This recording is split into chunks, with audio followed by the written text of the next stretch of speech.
হলদিবাড়ি কলেজে থ্রেড কালচারের অভিযোগ উঠেছিল টিএমসিপির বিরুদ্ধে। এই থ্রেড কালচারে আক্রান্ত হয়েছিলেন এআইডিএসও এর এক কর্মী। এবার সেই এআইডিএসও এর কর্মী আক্রান্ত হওয়ায় পথে নেমেছে এআইডিএসও এবং কোচবিহার জেলা সংগঠন। শনিবার বিকেল 4টে নাগাদ কোচবিহার হরিশপাল চৌপতিতে পথ অবরোধ করে প্রতিবাদে সফল হলেন এআইডিএসও সংগঠন। এদিন তারা হলদিবাড়ি কলেজের প্রিন্সিপালকে থ্রেট করার অভিযোগ আনে টিএমসিপির বিরুদ্ধে। আর এরপরেই টিএমসিপিকে ধিক্কার জানিয়ে পথ অবরোধ করে প্রতিবাদ জানালেন তারা। এদিন এই বিষয় নিয়ে এআইডিএসওর এক সদস্য কি জানালেন শুনে নেওয়া যাক।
দেখেছেন হলদিবাড়ি কলেজে আজকে সারা রাজ্য যখন থ্রেড কালচারের বিরুদ্ধে লড়ছে, আরজি করের বিচারের দাবিতে লড়ছে, সেই সময় আমরা দেখছি হলদিবাড়ি কলেজে প্রভাব কমিয়েছে থ্রেড কালচার বিরাজমান।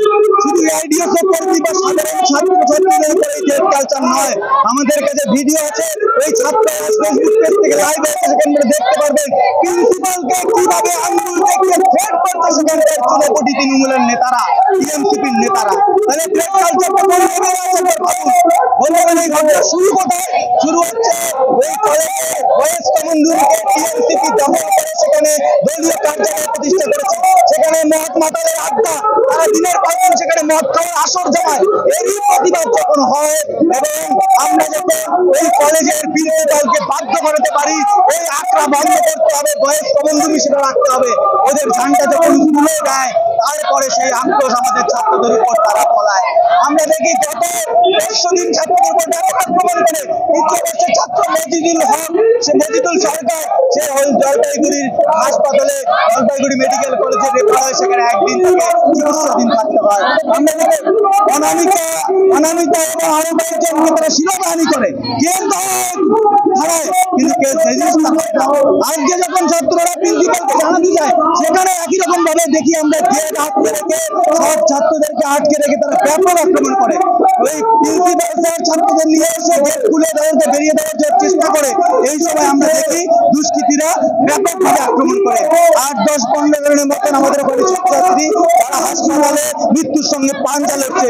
আমরা দেখেছি কন্যাকুমারী ঘটনা, ওই হলদিবাড়ি থানা থেকে পুলিশ যায়নি, এখানে এসপিকে ফোন করে তারপরে কিছু পুলিশ পাঠিয়েছে। এটা কেউ নিন্দা জানানোর কোনো ভাষা নেই। আমরা এই ঘটনার তীব্র নিন্দা জানাচ্ছি। হরিশপাল চৌকুটিতে আমাদের অবরোধ। 3G নেক্সট জেনারেশন মানে শাড়ির অফুরন্ত ভান্ডার। দেশের বিভিন্ন প্রান্তের নামি দামি শাড়ি এবার পুজোয় আপনার হাতের নাগালে। এক ছাদের তলায় পুরুষ এবং মহিলাদের বস্ত্র প্রতিষ্ঠানের একমাত্র নির্ভরযোগ্য প্রতিষ্ঠান 3G নেক্সট জেনারেশন। আমাদের ঠিকানা RRN রোড, সিয়ারাম শোরুমের পাশে, কোচবিহার। মোবাইল নম্বর 9002151055। কেনাকাটা মানে MG গার্মেন্টস। পুরুষ, মহিলা ও বাচ্চাদের আধুনিক পোশাকের বিশ্বস্ত প্রতিষ্ঠান হোটেল যুবরাজ BS রোড। এছাড়াও আরেকটি প্রতিষ্ঠান MG গার্মেন্টস কিডস ওয়ার্ল্ড, সম্রাটের উল্টো দিকে RN road, Cooch Behar. Contact number 8653013480 অথবা 8653013480।